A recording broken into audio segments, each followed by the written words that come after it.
This channel supports Extra Life in its efforts to raise money for the Children's Miracle Network.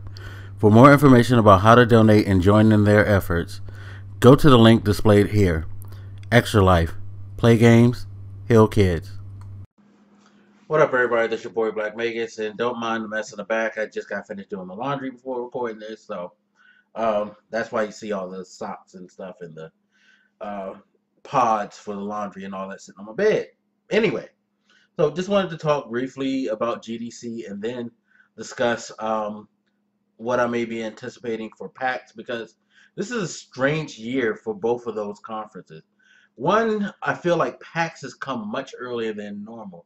Please let me know. It feels like they stacked these two conferences right on top of each other in a weird way. Normally, there's usually maybe a week or two in between them. Maybe I'm missing something, but I just don't remember them ever running so close together. You know, GDC is about to finish up, and now PAX is going to start this weekend, and it's kind of messed up because I feel like this year's GDC probably didn't have the impact that it normally would have, because it usually is so much space between the two that developers and you know, all these other companies are able to do a lot more at GDC and not have to worry about time constraints, you know, because they got to pack up, break up, you know, people like Microsoft who have a good presence at GDC.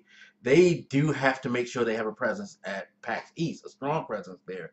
So they kind of probably had to split some of the resource, although you did get good amount of information from Microsoft.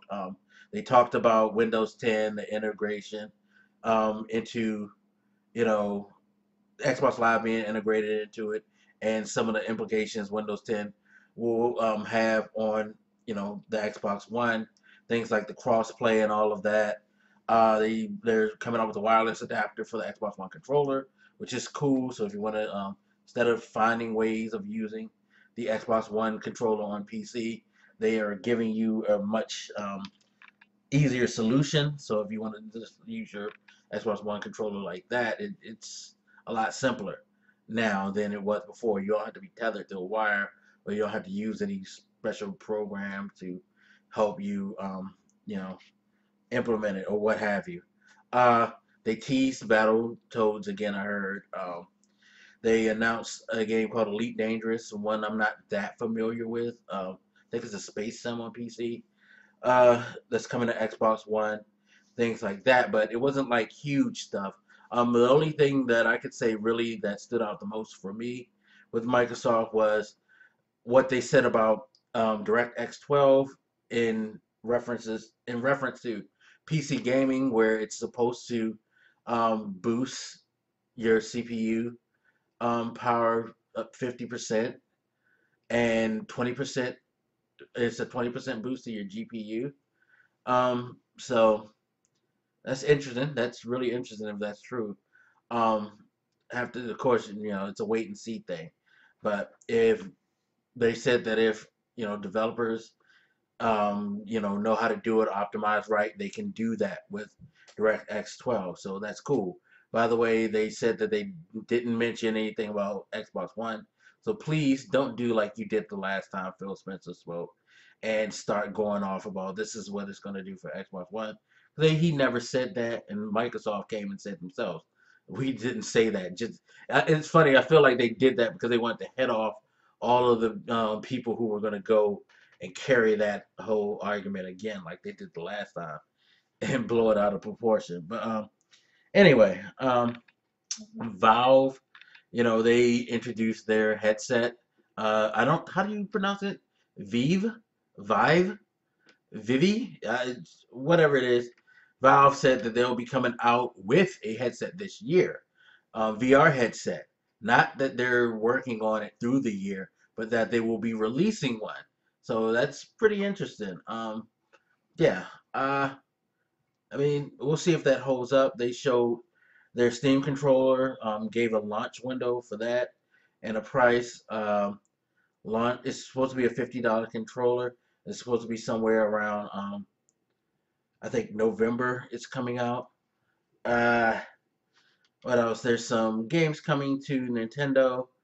A couple of indie games that are coming. I think one of them is Don't Starve. I think it's finally going to hit there, uh, which is a cool game. Game frustrates me sometimes because I'm just not that good at it. But it's a cool game. It's really cleverly made. So you have that. There was some talk about the Morpheus. VR seems to be all the rave again. I'm still not sold on it. It's just not my thing. Sorry. But Nvidia, I was really expecting Nvidia to be like, okay, here's the um, GTX 990 or GTX 10 or GTX 990 Ti or something like that. I was really waiting for a new uh, graphics card to be dropped from them, but instead they're doing an Nvidia Shield Android-based console. So good on you, I guess, Nvidia. Whatever. I got a PC. I got a PS4. I think I'm good. I don't need to introduce another piece of hardware in my house. What else? Did they do? New Source 2 engine. Um, we also had Unreal. Unreal is now free to use, which is a big thing. That's pretty cool. New Unity. So there was actually more news than I actually thought, because I talked on a bit about this. I didn't think I'd be talking that much about GDC, but I don't think it was anything that got the quote unquote general gaming crowd, hype. People like me who just like to read about technology and gaming news. I found that stuff interesting, but I'm thinking to the general gaming populace, it probably wasn't that big, except for if you had a bit of news that you could use to continue your foolish fanboy wars. That's the only crowd that I could see that would get a little hype for that outside of us normal people. Anyway, uh, so with that said, PAX is coming in. I'm expecting a lot because, like I said, I didn't think that you got a lot of stuff. Especially, I mean, you should never expect a lot of gaming news, but I feel like lately the gaming stuff has been a little bit more impactful than it normal. At least the last two GDCs. I know for sure. 2013, it probably was a little bigger because that was around the time. I believe PlayStation announced in February the PlayStation 4. Sony did in February 2013, so it kind of had implications there, and the speculation of a Microsoft's console. So I just feel like console gaming and gaming period. I mean, well, console gaming at least was a little bigger, maybe. PC gaming is always a good thing. I mean, it's a developers conference, but I expect a lot more from PAX, definitely. PAX, I am definitely looking forward to some reveals. We're getting now into the meat of the video game conference season, and what better way for Microsoft, Nintendo, or Sony to throw out something really, really big? I mean, Microsoft's already tipped their hand a little bit with the Battletoads thing, um, but there's still some stuff out there. I mean, we're waiting for a Gears announcement, definitely. Um, they could have some more IPs. They could make a surprise showing of Crackdown as well. Haven't seen much of that. Haven't really heard a lot about Quantum Break either, so it would be nice if we saw some Quantum Break news. Sony's about to launch a couple of more of their exclusives now. Bloodborne's on the horizon, so that's going to be a big deal for them. I'm sure that's going to have a good presence at PAX. But we still don't have a lot of exclusives on deck like that. Like I know Uncharted is coming, but there's some big exclusives that they could probably drop. I mean, a lot of people are still expecting another God of War. I kind of don't want another God of War, but it wouldn't surprise me if there's another God of War because that's usually, um, you know, how it goes when you have a really successful franchise. So Wouldn't be surprised at that. Maybe we'll see some more Uncharted 4, like I said. Maybe another Ratchet and Clank. Maybe a new, IP. Santa Monica's been lurking in the shadows for a while. Corey Barlog came back. He might be working on something. I know they scrapped that other game that was supposed to be some type of sci-fi adventure, but I'm pretty sure Santa Monica has something cooking that we just don't know about yet. They're one of Sony's bigger studios, so I can't see them not coming out with anything within the next year or two. So maybe we'll get something from them. Uh, you know, there's a lot that Sony can do. Of course, Nintendo. I don't even know if Nintendo's going to show up. Most likely they're not, because Lord knows Nintendo doesn't like the exposure, but they could still do like they've done in the past and do a really good direct this weekend.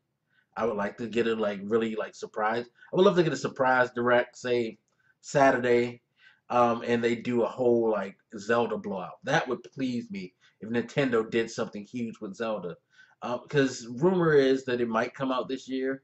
Um, I want to see more. I want to see more Zelda. I want to see more of the Star Fox game as well. Nintendo could shake, the pillars if they announce a new Metroid game. It's been so long for a Metroid game. I mean, Nintendo has so many properties that they could throw out now instead of just throwing out a new Mario, or something in the Mario universe and things like that. Said it countless times. They can do a lot of things if they just go ahead and, you know, act like they care to make that happen for the Wii U. But there's some stuff that could come from PAX that I'm really, really looking for. Definitely gonna get a lot of gameplay. Shout out to my boy Adam, by the way. Jealous because he's going to PAX.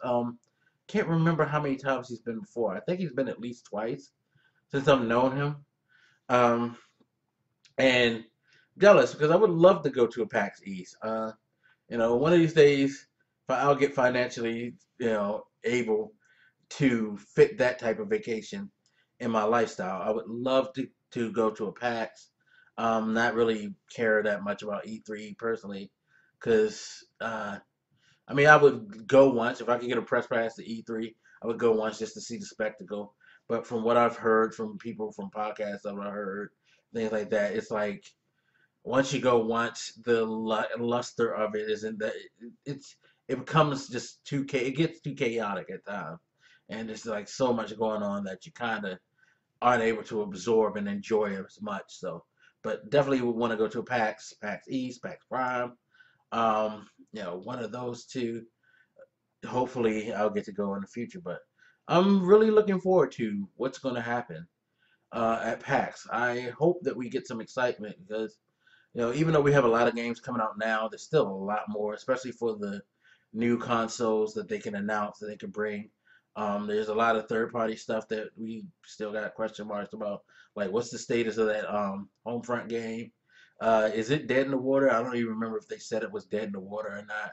Things like that. A lot of third parties can introduce new things. Uh, Battlefront would be nice. I would love to see some Star Wars Battlefront somewhere from EA. That would be pretty cool. But hopefully we'll get a really good PAX. Get some really valuable news. I feel like I need to do this video because I need to get myself acclimated to doing these discussions about things that go on at conferences so I can roll out my annual PAX, E3, what have you videos for you guys and share whatever information I think is, really interesting from those venues. But anyway, that's it for this rambling video. As always, you guys hit me up. Let me know what you think. Let me know exactly what are you looking forward to. What are you excited about? What possibilities you think there might be at this year's PAX East. And all right, that's it. I'll holler at you guys later. This is your boy Black Magus. Deuces.